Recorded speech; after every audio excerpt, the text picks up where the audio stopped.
Hi, I'm Callum from Tyne Valley Motorhomes, and this is the handover of a Deffleth Trend T707s. So as we start the walk round on the driver's side of the vehicle first, you've got your Fiamma F45 awning, and then on your keys you've got a Deffleth key, which is known as your habitation key. So that will be able to open and lock the habitation door, as well as all the other locks. So you've got your two fridge vents there.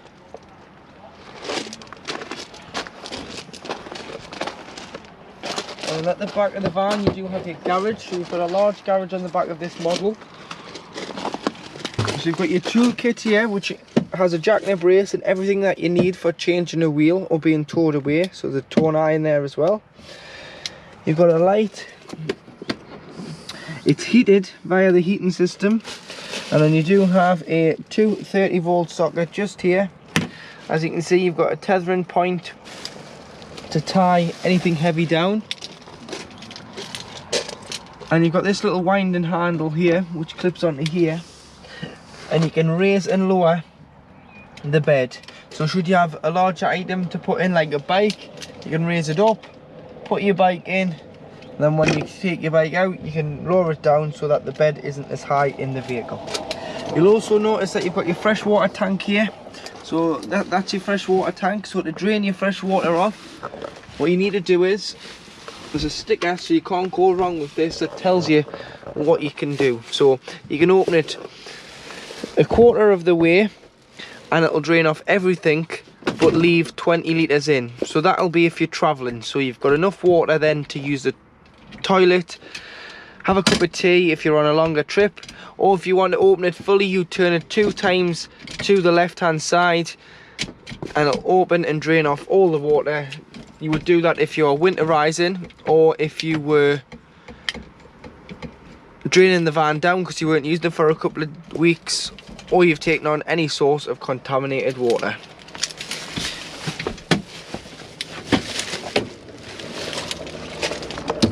On the back of the vehicle you've got your reverse cameras, high level brake light, and then you do have your tow bar with 13-pin towing electrics there. The same door for the garage on the driver's side. Freshwater filler, so again opens with the habitation key. Grab yourself a hose pipe and some hose pipe connections, as it's mainly just a brass tap on site. Put the flat end of the hose into here and fill it until it either overflows or until you're happy there is enough water on board the vehicle. In this one you've got your gas, so this is the gas locker. So there's a little catch here that holds the door up so you can get access to the gas locker. So we've got our 6 kilogram test bottle on at the moment. So you fit 2 6s in, and you've got 2 ratchet type straps, so you tie the bottle in top and bottom, and then to connect the pigtail, which is this pipe here, it's a left hand thread. So what you need to do is left hand thread to tighten, right to loosen, hand tighten, no need for a spanner, and then turn the cylinder on and off from the top of the bottle. Always turn the cylinder off before you start travelling, and then you can turn it on when you arrive on your site, because it's far safer. And then if you're carrying a spare bottle, you can just unscrew the empty one and tighten it onto the full bottle.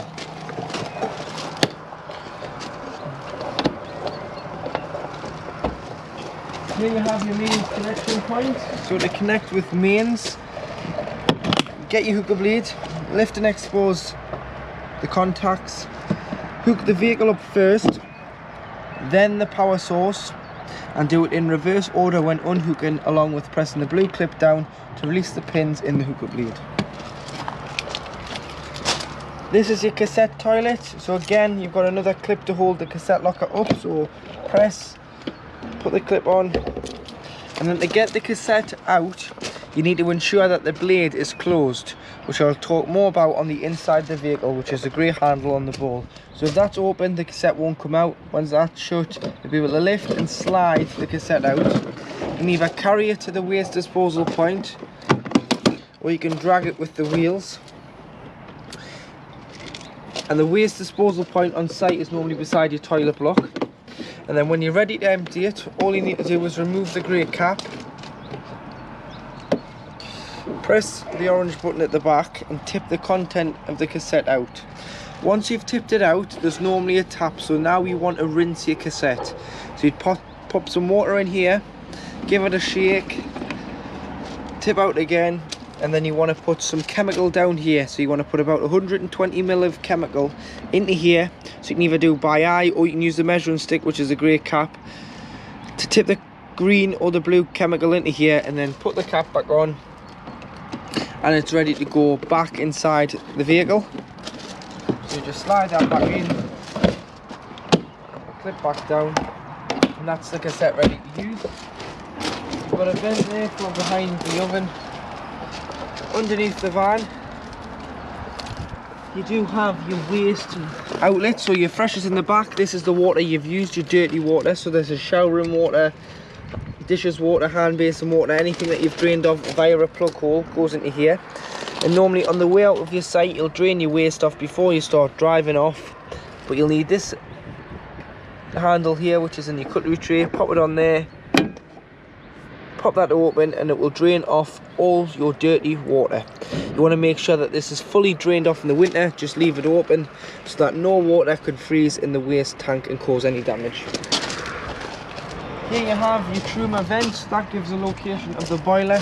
So the boiler's behind there in the lounge. Just make sure this is obstruction free at all times for your gas fumes. You've got your diesel filler at the passenger door, which opens with the main ignition key for the Ducato. You've got your tyre pressures of 5.5 bar front and back, which is 79.5 psi. Underneath your passenger seat is where your leisure battery lives, and you've got your electric block unit. So you'll see there's some fuses. These are standard blade fuses, so do carry some spare fuses with you, just in case it does blow a fuse. You'll need a mixture of 10, 20, 15, 25 amp fuses, which are there. Underneath this panel here is where your engine battery lives. So if you need access to the engine battery, you do have to lift this panel up and get access from the top of the battery. And your bonnet release is here.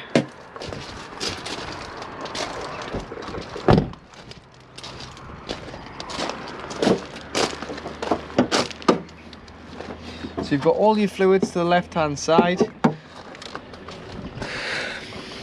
So you've got your screen wash, which is the main one you're going to need. Then turning these 3 tabs, you can get access to your power steering fluid, your coolant, and your brake fluid. Then you've got your engine oil filler and your dipstick, the red dipstick there. Your paint codes on this sticker here. And then should you ever need to jump start the vehicle, you'd earth off this point here, and then between the air filter and the headlight, this cover's normally down. You put your key in there, lift it up. That is your positive terminal for giving or receiving a jump start. To operate the control panel, so this is your main 12-volt control panel. So if you're hooked up, you will have this light here, which looks like a van and a socket being hooked up, which means you're receiving 2 30-volt. If you don't have that light on, then you will just be receiving 12-volt off your leisure battery. So this switch here is your master switch, so it brings on the light. That's turning the main power on and off. Got this switch which shows you the level in your leisure battery. So this is your voltage in your leisure battery. Take the hookup out to get a true reading, and then you've got this one that shows you the voltage reading in your vehicle battery. Then you've got your water, so you've got the top one being your fresh, which indicates blue. So you've got half a tank of fresh water on board. You've got this one here, which doesn't show anything because there is no wastewater in the vehicle at the moment. To operate your Truma digital control panel for your heating and hot water, so what you do is to turn it on and off completely, you would just press and hold until it goes completely off and then comes on. To get into the menu, you then need to press enter, and you can see that in the top left hand corner you've got a motorhome with a thermometer flashing. This is the temperature of the vehicle inside, so you can choose your temperature, so you can have it all the way off you can have it all the way to 30 degrees. So that's how hot you want the inside of the vehicle to be. So once you're happy, you would just press enter and preset that. Then moving on, you've got a thermometer in some water. This is how hot you want the water, if you've got water on board. So if you didn't have water on board, you would have it off, or you can have it on eco, which is 40 degrees of heating your water. Hot, which is 60 degrees of heating your water. And then boost will turn off the heating and prioritise the water first. So for this we'll just say hot, so that's 60 degrees of heating the 10 litres in the boiler at any one time. Then you've got a picture of a gas bottle and an electricity sign. This is what source you're using. So you can use gas if you were wild camping. So if you're wild camping, you'd have no other source available than gas. You've got mix 1, which is 750 watts of electric and gas, or you've got mix 2, which is 1500 watts of electric and gas.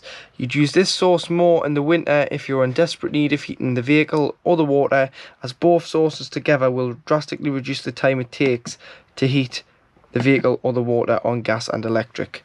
But don't waste your electric if you're on a, don't waste your gas even if you're on a site, because you've paid for your electric. So that's when you can use EL1, which is 750 watts of electric, or EL2, which is 1500 watts of electric. So on EL1 you may have to use on smaller sites, airs, CL sites, but EL2 you can use on most sites throughout the UK.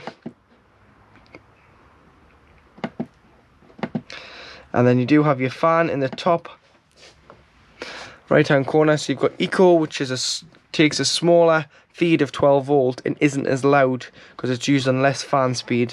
And then High, which uses full fan speed, so it is a little bit louder, but if you are sleeping, put it on the Eco because it will not disturb you as much. In the bottom left you've got a timer, so you can time the heating to come on and off just the once. Time on the main display panel, and then you do have the spanner. So should you get a warning triangle in the middle which indicates that there's a fault, you can go to the spanner and you can go to reset, press on it, press reset, and it will completely restart the control panel so it can start again and set everything up and make sure everything is working. In the kitchen you've got 3 gas burners, so you can, there's one away.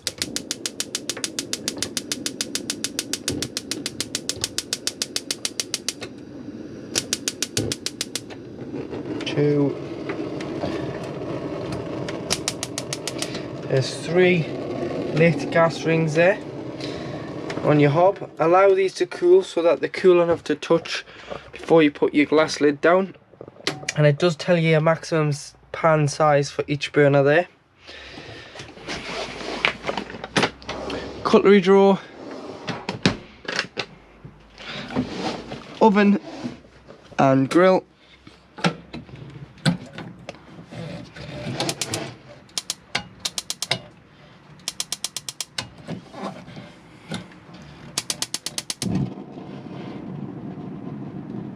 So that is your grill lit, and then underneath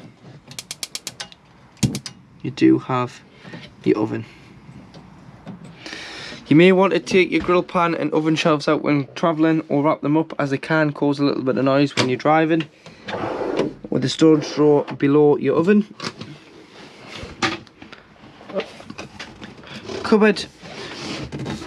These are your gas isolation valves, so you've got 4 of them. Any problems with gas, turn the bottle off to be safe. These are mainly for when the vehicle is annually habitation serviced. You've got your waste bin on the side of the door there as well.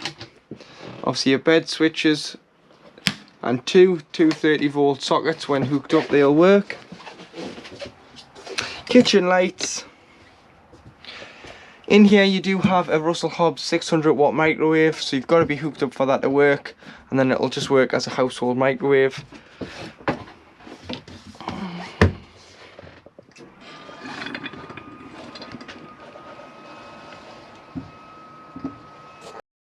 So to operate the Deffleth fridge, so you've got your on-off button here, so press and hold and you'll be able to turn the fridge on and off.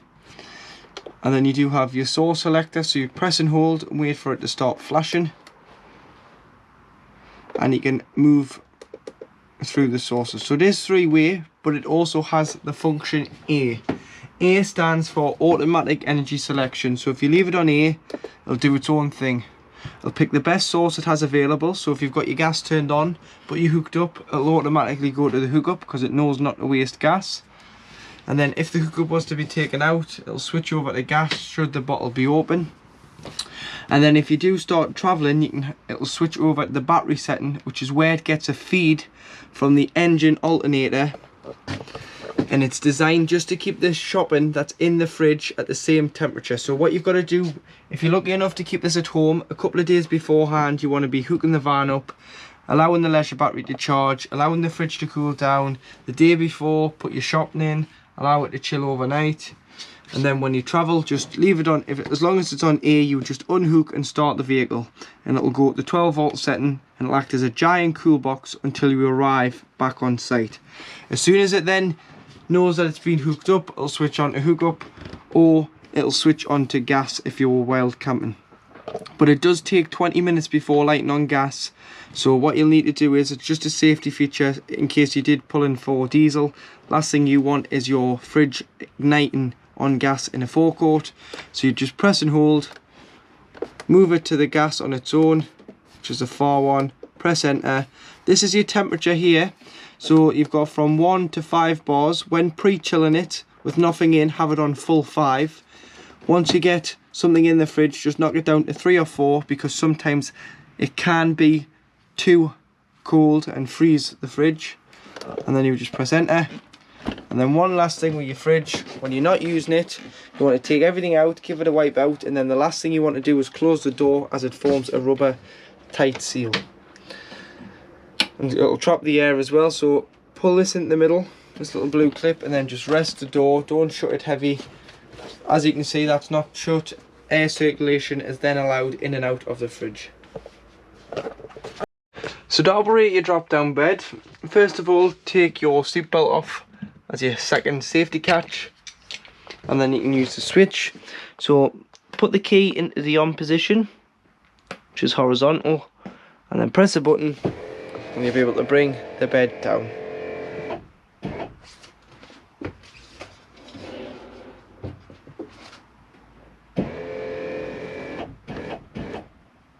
So that's it down to its fullest. You've got the ladder in the garage that clips on here. You've got the safety nets which clip on to the straps on the ceiling, just in case you're putting children in there so that they don't roll out. And then you do have a blackout blind and a fly screen on your skylight above your bed. Just remember, take your pillows off. You can leave your duvets on, take your pillows off, store them away. And you've also got 2 individual reading lights there with a switch there, so you can put them on should you want some light up there on an evening. So in the cupboard underneath the drop down bed, this is your fail safe. So the motor's behind there, and you can put 2 handles in. You can put this one in, or you can put the shorter handle in, this one. So all you need to do is push it through into the spindle of the motor. So should you have the bed down and you're wild camping and the 12-volt leisure batteries went flat, or you've got a problem, this is how you would get the bed up and down. So pop that into the middle there, and then you can turn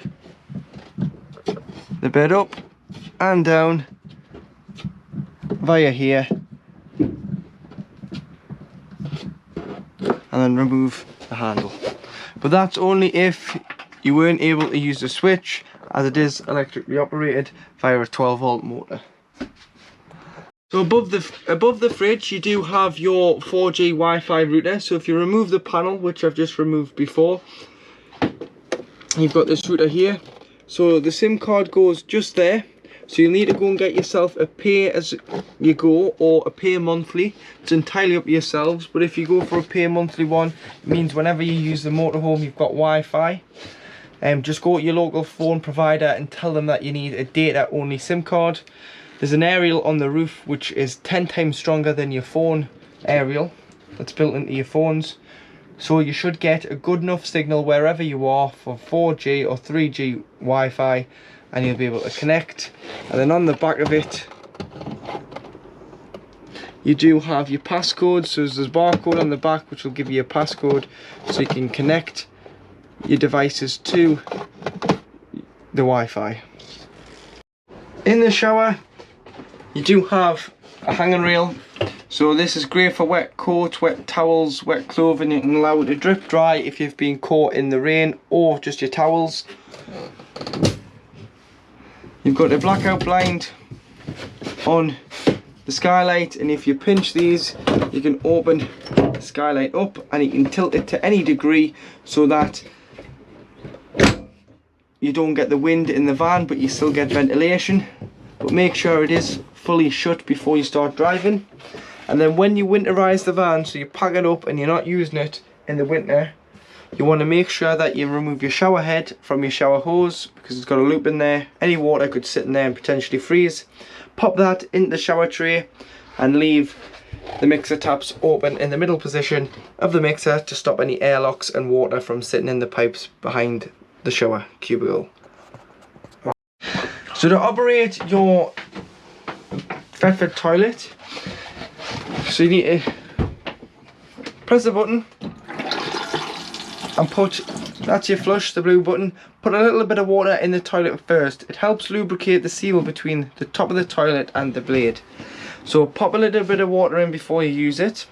Then you want to slide this grey lever to the right. That opens the blade and engages the mechanism so that you can now see directly into the cassette. Everything goes into the cassette. Use it like this. Flush after use. If you've got any pink liquid, obviously put a little bit in a spray bottle, dilute it with water, spray the bowl, it'll clean it, it'll give a fragrant smell, and then flush, it'll do the same job, just it doesn't have a header tank, the motorhomes. And then you want to slide this back to the left to shut the blade, which means now you can get the cassette out from outside, should it indicate on here that it is full with a red light. Red light. Washroom light, shower cubicle light, 230-volt socket, but that won't work because you can't have a socket underneath the sink in a motorhome that's in the UK, as it has been spec'd for the European market, so that will be disabled because it will cause a lot of damage. Or shower cubicle, toiletry cabinet even. Storage behind there, and you do have two towel reel holders here. At the back of the van you've got your island bed and then your two wardrobes either side with a bit of storage above. Obviously light switch just in the middle there for your two reading lights, and then you do have some storage in the front of the bed here as the front part lifts up but the back doesn't, because obviously it winds up and down for whatever you've got in your garage area. Underneath the hatch beside the front of the island bed is your mains trip switches, so if the vehicle tripped out, try here before you try your mains site. So you do have your RCD and your MCBs in here, and you've got a little bit of storage as well. To assemble your two travelling seats on either side, so what you need to do is, first of all, you need to remove all the cushions off the seat. Then there's a board here which you need to fold back, so this would be folded forward like so.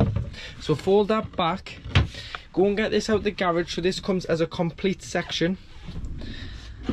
It just drops into the two holes at the back, and then you tighten this in here, this turnbuckle, and then you want to put the funny shaped cushion with the bit at the back, slide it into there, slide that bit in, and you've got a footwell and you've got a full travelling seat, and it's exactly the same on the other side to make your seats. Obviously then you just fish your buckle up through here and you can put your seatbelt on. So in the cab, to the right of the driver, between the door card and the seat, you do have your handbrake, which is just down here. And then on the doors, you've got electrically operated driver and passenger windows, followed by the adjustment for your electrically operated mirrors. So 2 mirrors on each side. So choose the mirror you want, either the top or the bottom one being the blind spot mirror. And then you do have your headlight adjustment and your rear fog lights here. This button there. And to black the carb out, it is fitted with Remus carb blinds throughout. So you pinch and slide, and you can bring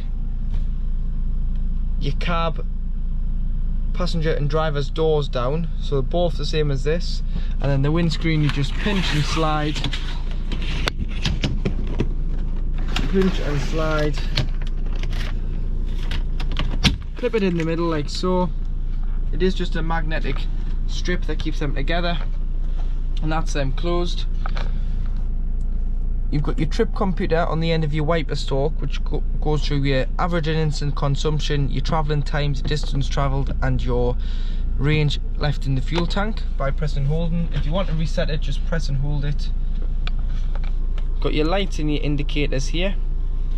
And then on the bottom, you've got off, top is cruise control, and it says cruise control on, and the green light comes on.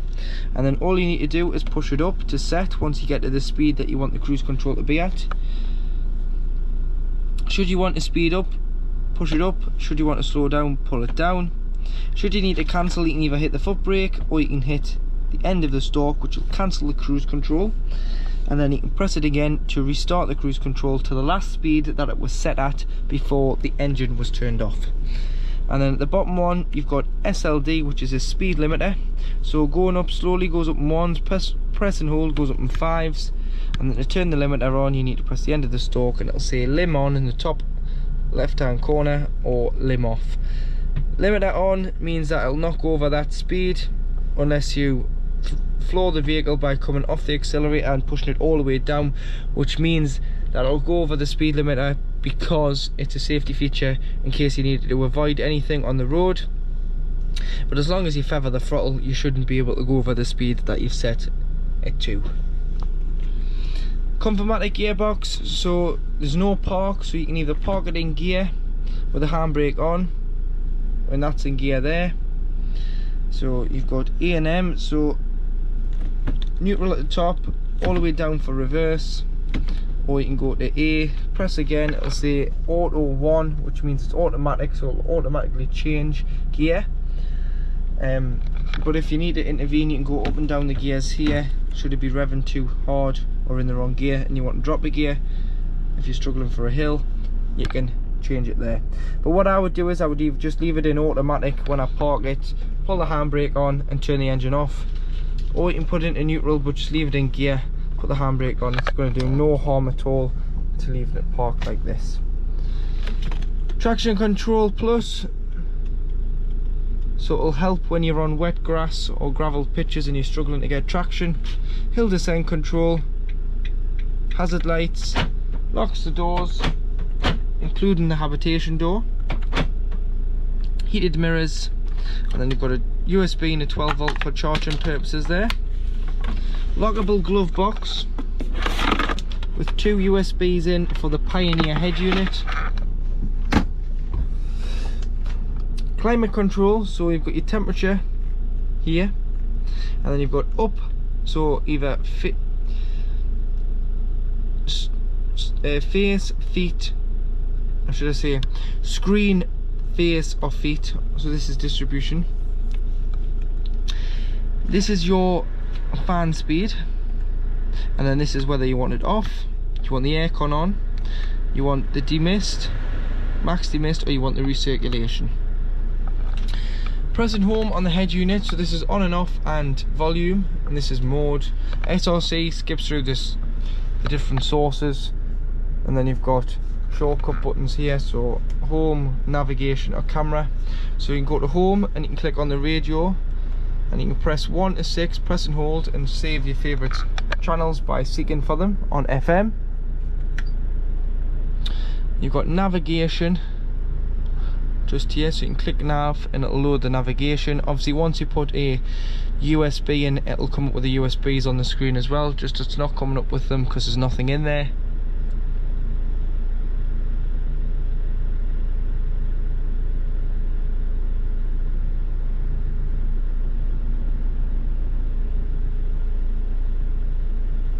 So just give that a minute to load in.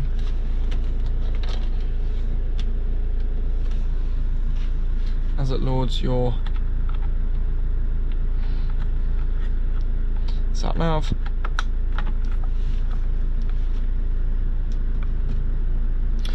So on your sat nav,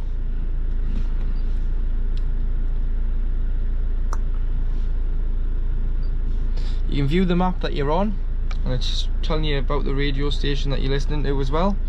Should you want to start the navigation somewhere, press here, press new route and put address in, and in the middle bar where it says Newcastle upon Tyne, town or postcode, you'd pop your postcode in there, press go to town, select its destination, and off it goes. It'll start your navigation. So that's your sat nav. It's really simple to use. And then you've got